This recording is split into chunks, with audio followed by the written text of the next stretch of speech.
As the Eurozone debt crisis continues to unfold, markets across the world, of course, are being affected. Many Asians have been through their own tough times, having dealt with their own financial crisis back in 1997.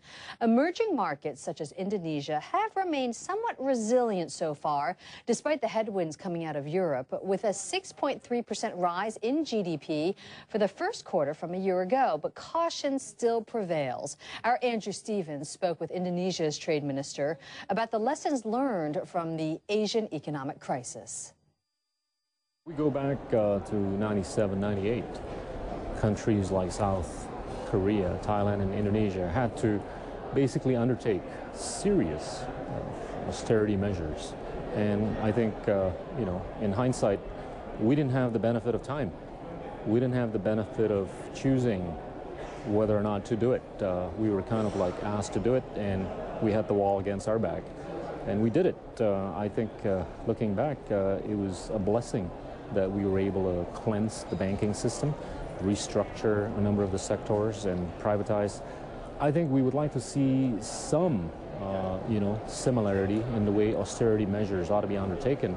Do you think that Europe is following the right path in its push towards austerity?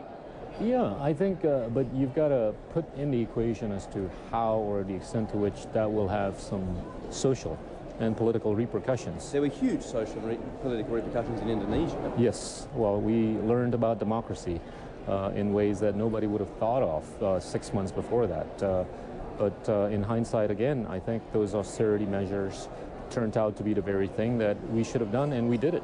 Indonesia, of course, is the biggest economy in the ASEAN grouping. Do you think that the change we're now seeing in Myanmar is here to stay? I was in Nepal just a couple of months ago with the other ASEAN trade ministers. I'm hugely encouraged by what we're seeing there. And, as our leadership, would have advocated, no political reform could take place without military reform. It's a $50 to $60 billion GDP country. Indonesia is a $1 trillion GDP country.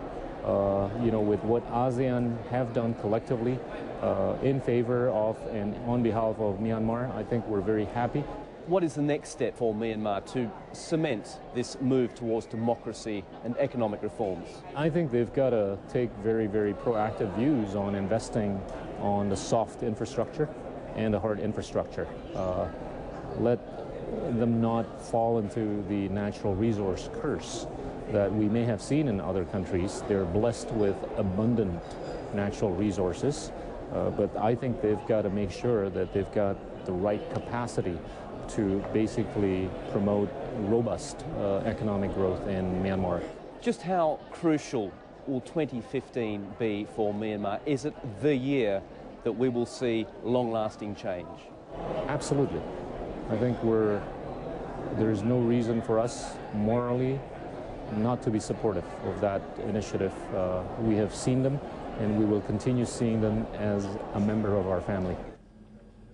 Indonesia's finance minister there speaking to our very own Andrew Stevens. Coming up next from World Business Today, from conception to coin, creating the Royal Mint is no simple process.